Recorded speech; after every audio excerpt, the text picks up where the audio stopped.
Vamos a platicar de este tema, un tema que se resume en una noticia. La presidenta del Tribunal Supremo Electoral, Blanca Alfaro, dio a conocer que el 11 de marzo comienza la mesa de discusión para las reformas a la ley electoral y de partidos políticos.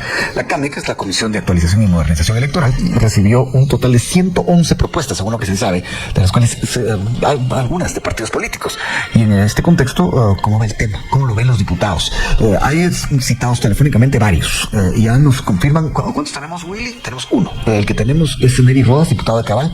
Diputado Rodas, gracias por estar con nosotros. Primera pregunta para él. Por supuesto que sí, diputado Rodas. Cuéntenos un poco cómo ven ustedes estas propuestas, cómo ven el proceso para hacer las reformas a la ley electoral y a partidos políticos. Hay muchos que dicen que si no se hacen este año, ya no se hacen. Buenos días. Buenos días. Buenos días para todos. Muchas gracias por la oportunidad. Yo creo que estamos en el momento justo para poder discutir una iniciativa tan importante que la población ha estado exigiendo. Tenemos que estar claros que hoy por hoy lo que hemos tenido son vehículos electoreros con dueño, con patrón, que deciden al final quiénes son los candidatos, quiénes no, con base a intereses, y no hay una verdadera institución que tenga la apertura necesaria para que puedan llegar a los puestos de elección las personas idóneas, indicadas, con todo lo necesario. Entonces yo sí considero que estamos en el momento justo. Hoy en el Congreso se respiran aires diferentes. Por supuesto que no sabemos esto cuánto pueda durar. Sabemos que hay un buen grupo de diputados con mucha experiencia, con recorridos de todo tipo, para no poder profundizar ahí, pero de todo tipo. Y entonces creo que el actuar de hoy es con base a las exigencias de la población, y por eso es de que hoy el Congreso tiene una postura diferente a la que ha tenido. Y entonces creo que es momento de discutir esas iniciativas que han estado durmiendo ahí, pero que son necesarias para el país. Así que por la pregunta inicial de que si es el momento, creo que es el momento, y deberíamos de entrarle con toda la seriedad a discutir las diferentes propuestas que ya están sobre la mesa, que creo que dentro de esta entrevista, a lo largo de esta entrevista, las iremos discutiendo, pero creo que en conclusión estamos en el momento justo para poderla discutir. Es el momento justo, y lo que habría que ver es si hay ánimo para verdaderamente entrarle al tema. Otro diputado más nos contesta el teléfono. Así es, se trata de Juan Ignacio Quijada. Él es de la UNE y es presidente precisamente de la Comisión de Asuntos Electorales, a quien también le damos los buenos días. Así es, diputado, gracias por estar con nosotros. Cuéntenos, según su análisis y según la experiencia que hemos tenido con la elección anterior, ¿cuál cree usted que debe ser la esencia de estas modificaciones? ¿Dónde ve usted que están las prioridades? Adelante, le escuchamos. Muy buen día, Luis Felipe. Gracias por la entrevista a usted y a Emisoras Unidas. Mire, nosotros estamos haciendo un análisis de todas las iniciativas que se encuentran en el Congreso. Hay unas ya dictaminadas y otras que no han sido dictaminadas. Estamos en este momento esperando el informe de la CAME. Usted sabe que es la Comisión de Actualización y Modernización Electoral. Ellos quedaron de enviarnos este fin de semana para nosotros empezar a hacer las mesas técnicas, involucrar a diferentes sectores de la sociedad, especialmente a los medios de comunicación, porque también se están enfocando en las reformas a esta ley. Y luego jóvenes. Usted sabe que los jóvenes se involucraron mucho en esta elección pasada. Jóvenes que más que todo con un grado académico importante, que están en las universidades. Nosotros queremos llegar a ellos, y no solo a los centros universitarios de la ciudad de Guatemala, sino que queremos visitar a todos los departamentos donde hay universidades estatales y privadas. ¿Pero qué deberíamos evitar con estas modificaciones, diputado Quijada? ¿Qué es lo que usted cree que es la clave en lo que se tiene que centrar el esfuerzo legislativo para que no tengamos experiencias tan duras como las que hemos tenido que enfrentar, por ejemplo, en las pasadas elecciones? Pónganos un ejemplo. Miren, nosotros nos hemos reunido con la Comisión de Asuntos Electorales, asesores, y nosotros hemos hecho análisis de las elecciones de 2023. Más que análisis, hemos tomado algunos criterios de por qué fue todo lo que se habló de estas elecciones.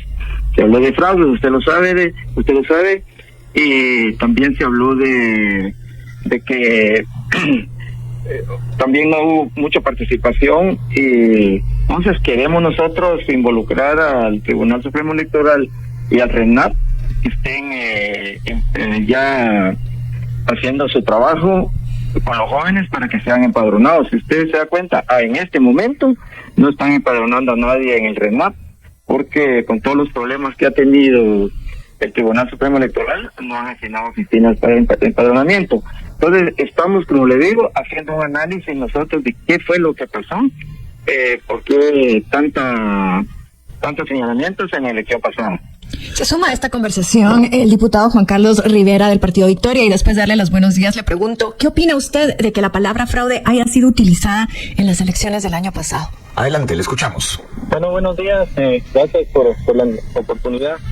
Bueno, mire, yo creo que pues fueron criterios que usaron ciertos sectores, pero lo que creo que el sistema electoral pues se debe de mejorar, y tenemos 3 años para tratar de hacerlo. Uno de los problemas que creemos es que las impugnaciones, cuando las actas tienen algún error, se deben de hacer inmediatamente en la mesa, por medio de los fiscales que cada uno de los partidos políticos podemos acreditar.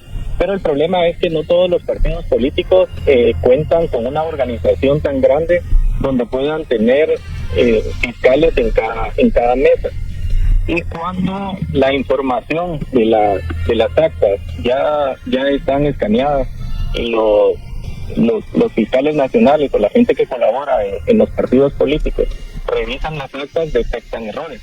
Pero con la legislación actual, las impugnaciones se deben de hacer inmediatamente. Pero cuando usted ve actas ya procesadas que tienen algunos errores de sumas o que consignaron cosas malas, creo que ese es el malestar que se manifestó en las elecciones, ¿verdad? Algunos errores involuntarios. Perdón que le interrumpa, diputado. ¿Fue un malestar o fue una utilización de las autoridades del Ministerio Público para llevar adelante una agenda? Perdón, no le escuché. Fue un malestar. La pregunta ¿fue un malestar expresado por esto de los errores en las actas, o fue una manera que utilizó el Ministerio Público para hacer avanzar cierta narrativa? ¿Cómo lo ve usted? Mire, yo creo que es evidente que existen algunos errores aleatorios en diferentes centros electorales. Cuando se revisan las actas, se encuentran actas con algunos errores de sumatoria, que consignaron mal algunos datos.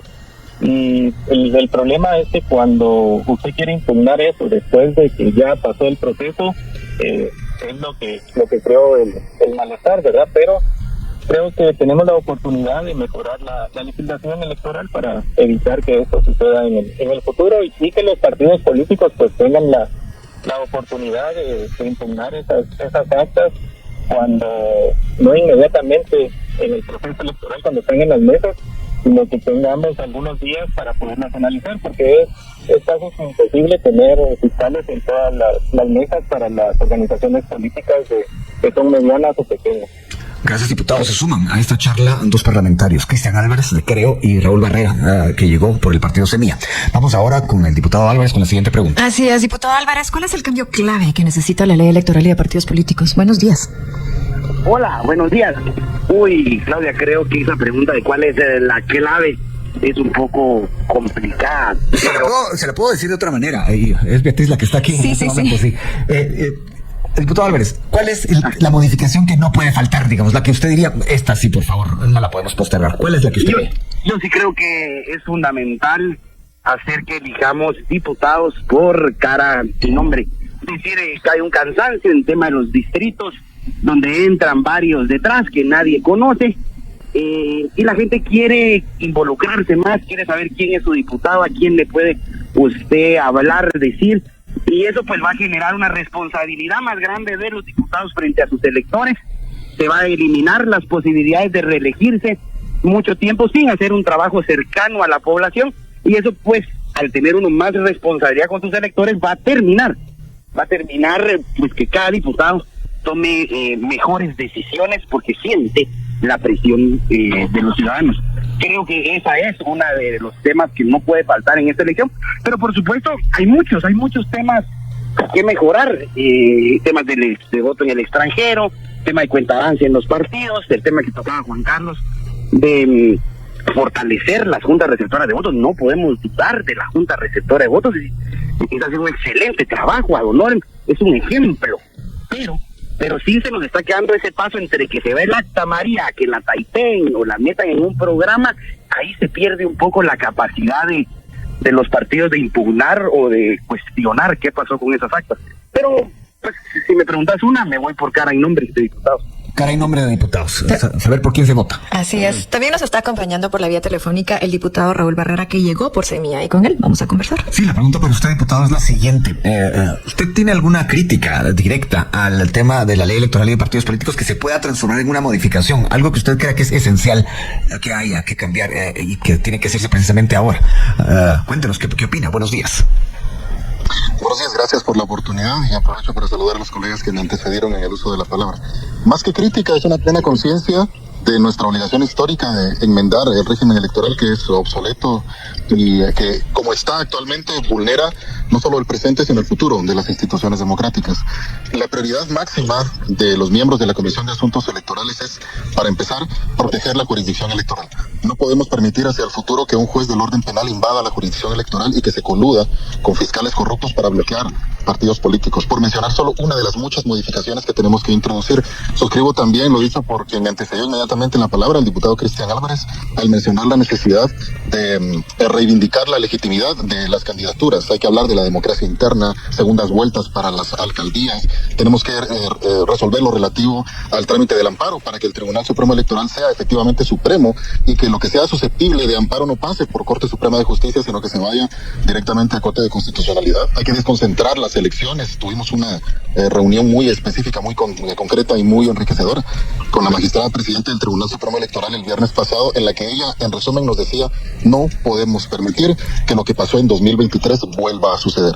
Es decir, que la voluntad popular sea amenazada por un grupo de personas que desde puestos de poder amenazan la voluntad popular y que diseñan una estrategia golpista para derribar la decisión del pueblo de Guatemala. Y no lo decimos únicamente porque el partido Semilla haya ganado las elecciones a nivel ejecutivo, ni porque haya obtenido algunas diputaciones en el Congreso, sino porque todos los partidos políticos están en riesgo hacia el futuro. Entonces hay un conjunto de modificaciones que imperativamente tendremos que introducir en el proyecto de reforma electoral, que en efecto tiene que salir este año para que los tiempos permitan adecuar la administración del proceso electoral de cara a 2027, porque el tiempo se va volando. Así que yo creo que hay un acuerdo, hay un consenso mínimo entre quienes integramos y quienes somos miembros de la Comisión de Asuntos Electorales, y un saludable acercamiento con la Comisión de Actualización y Modernización Electoral del Tribunal Supremo Electoral para tener bastante claridad sobre los mínimos que tenemos que introducir en la reforma electoral que permita que el proceso electoral de 2027 sea legítimo y sobre todo que esté protegido de las amenazas de actores antidemocráticos.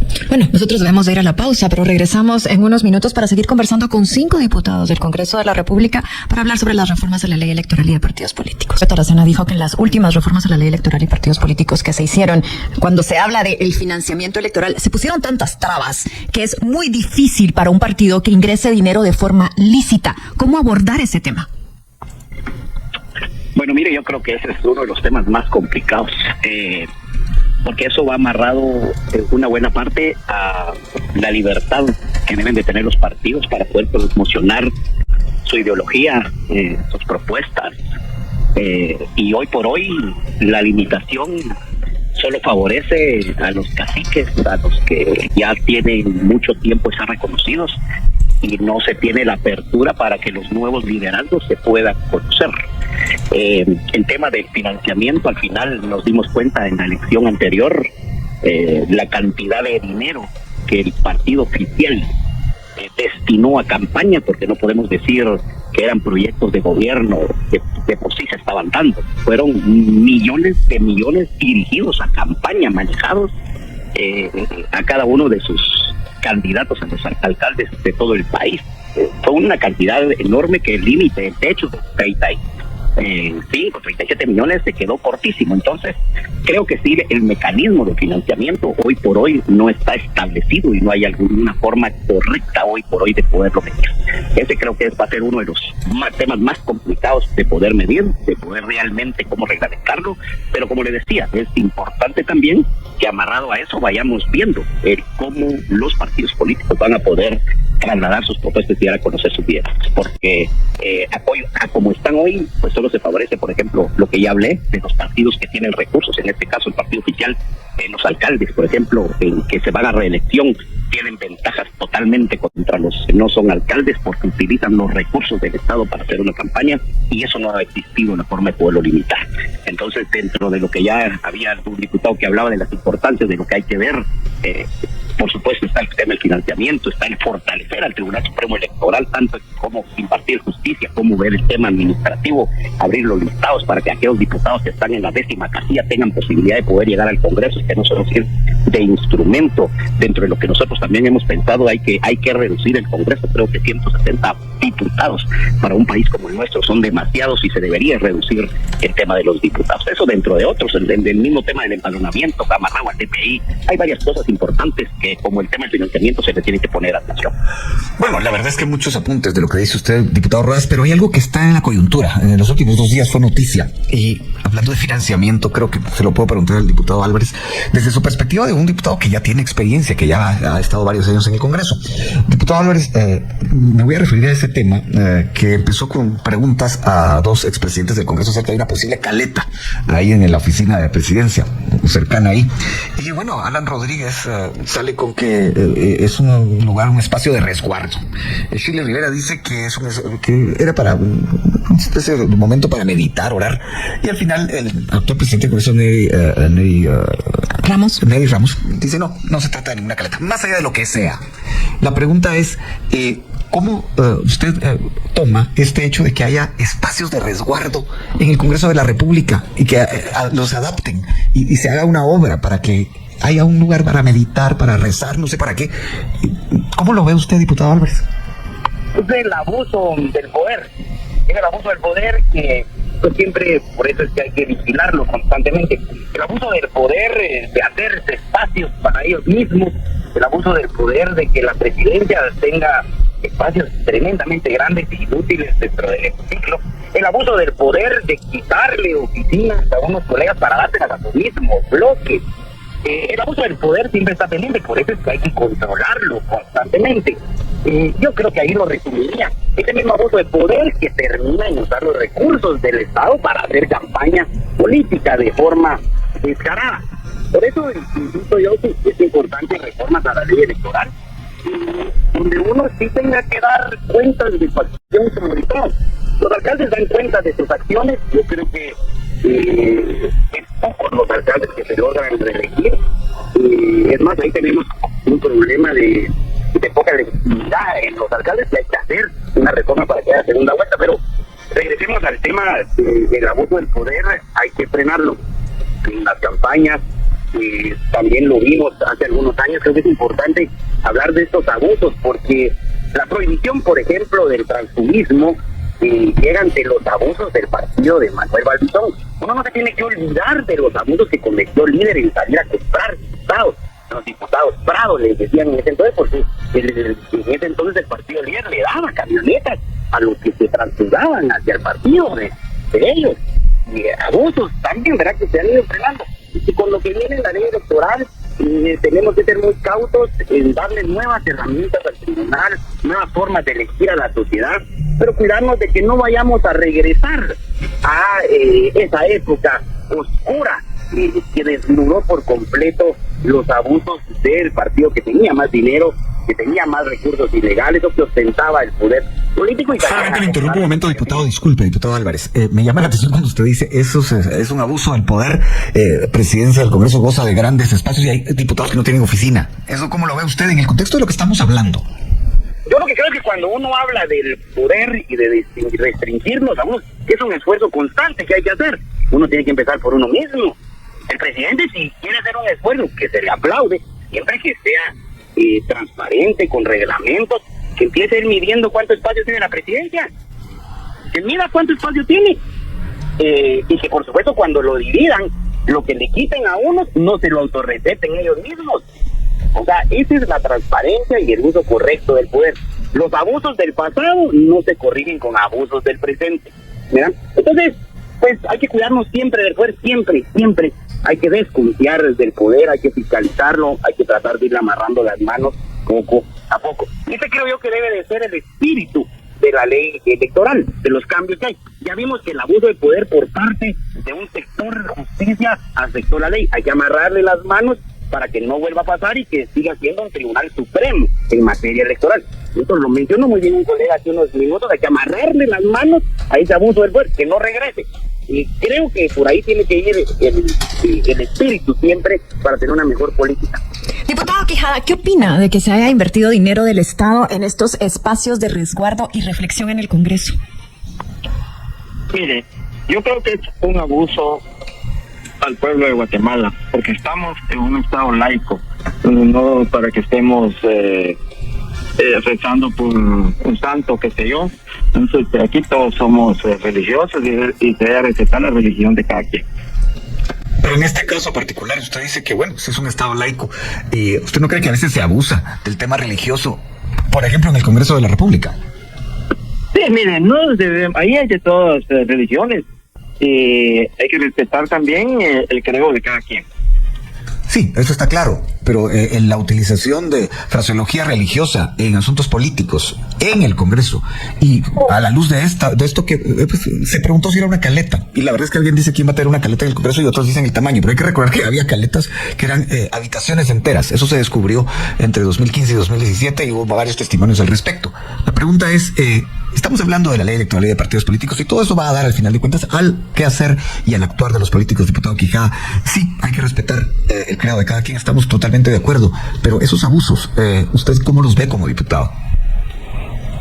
Pues yo no los veo correctos porque, como decía el diputado Cristian Álvarez, que tenemos que nosotros respetar el edificio del Congreso de la República, porque hay muchos compañeros diputados que no cuentan con oficina, y estar haciendo una inversión para algo que no es estrictamente para el Congreso de la República, eso es el dinero del pueblo sobre todo. Entonces no es correcto que estén haciendo ese tipo de... Es como también que ponen cámaras, hay inversiones en cámaras, entonces tampoco lo veo correcto que lo estén espiando a uno. Ese es mi criterio. ¿Cámaras en dónde, diputado Quijada? Si quisiera ahondar un poco en ese tema, más allá de las que haya públicamente, ¿de qué otras cámaras podríamos estar hablando? Mire, hicieron denuncias que en varias oficinas, por lo menos en las oficinas de la Unidad Nacional de la Esperanza, descubrieron cámaras, así como en varias vicepresidencias. Entonces, o sea que también tenían escuchas. No entiendo por qué hacen eso. Se supone que todo lo que se dice ahí es público, pero lo tienen para tenerlo amarrado a uno a X o Y partido. Interesante lo que usted dice, digno de seguimiento, pero vamos a seguir con temas relacionados con esto de la ley electoral y de partidos políticos y de lo que puede implicar. Vamos ahora con el diputado Juan Carlos Rivera, él representa el Partido Victoria. Diputado Rivera, recuerdo un titular después de la primera vuelta de la BBC que más o menos decía que el voto nulo había sido la opción más popular en la primera ronda de las elecciones en Guatemala. ¿Qué cree usted que tendría que cambiar si es que hay que cambiar algo en la ley electoral en cuanto al voto nulo?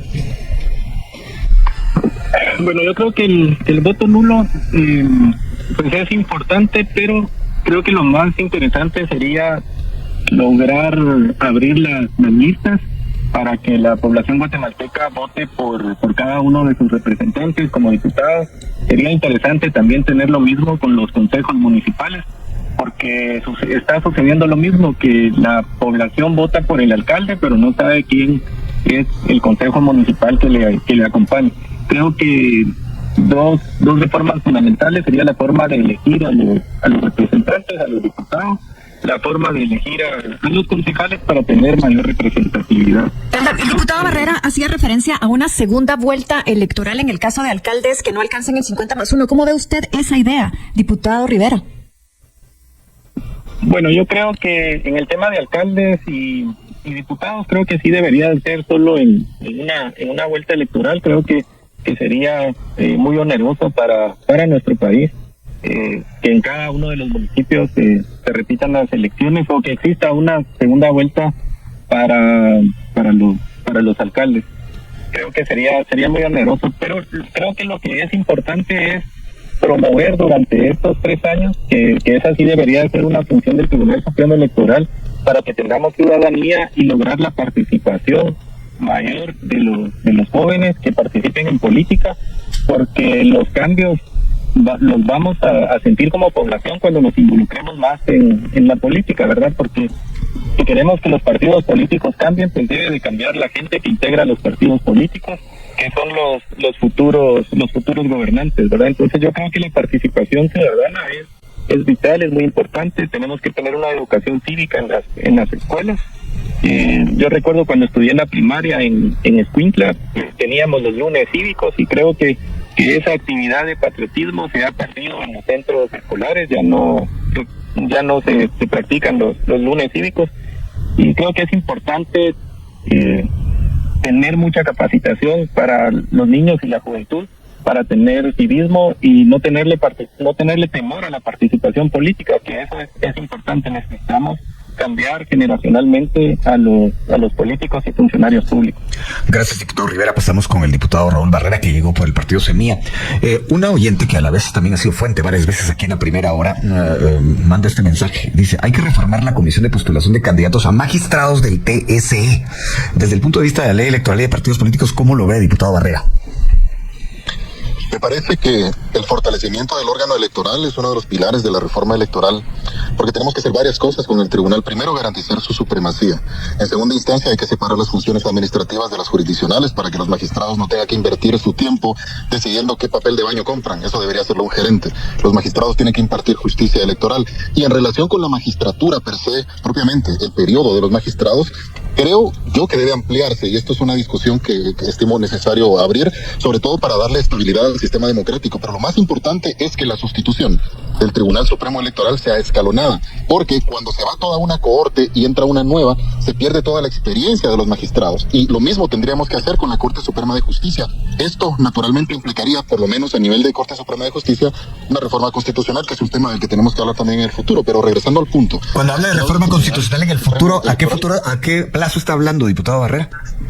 Deberíamos abrir el diálogo constitucional que ofreció el presidente Arévalo en esta legislatura, aunque yo en lo particular no veo condiciones para que en esta legislatura haya condiciones para una reforma constitucional propiamente. Creo que tenemos que allanar el camino en este periodo para que en la siguiente, en la 11ª legislatura, podamos hablar sobre la reforma constitucional que atraviesa la integración de las Cortes. Afortunadamente, para integrar el Tribunal Supremo Electoral no necesitamos una reforma constitucional. Esto se puede hacer en la ley constitucional de la materia, que es la Ley Constitucional Electoral y de Partidos Políticos. Quisiera concentrarme unos segundos, y disculpe la interrupción, diputado Barrera, en esto de garantizar la supremacía. ¿Cómo hacerlo? Tenemos poco tiempo, y quisiera yo determinar cómo por medio de una reforma se puede garantizar que sea supremo el tribunal.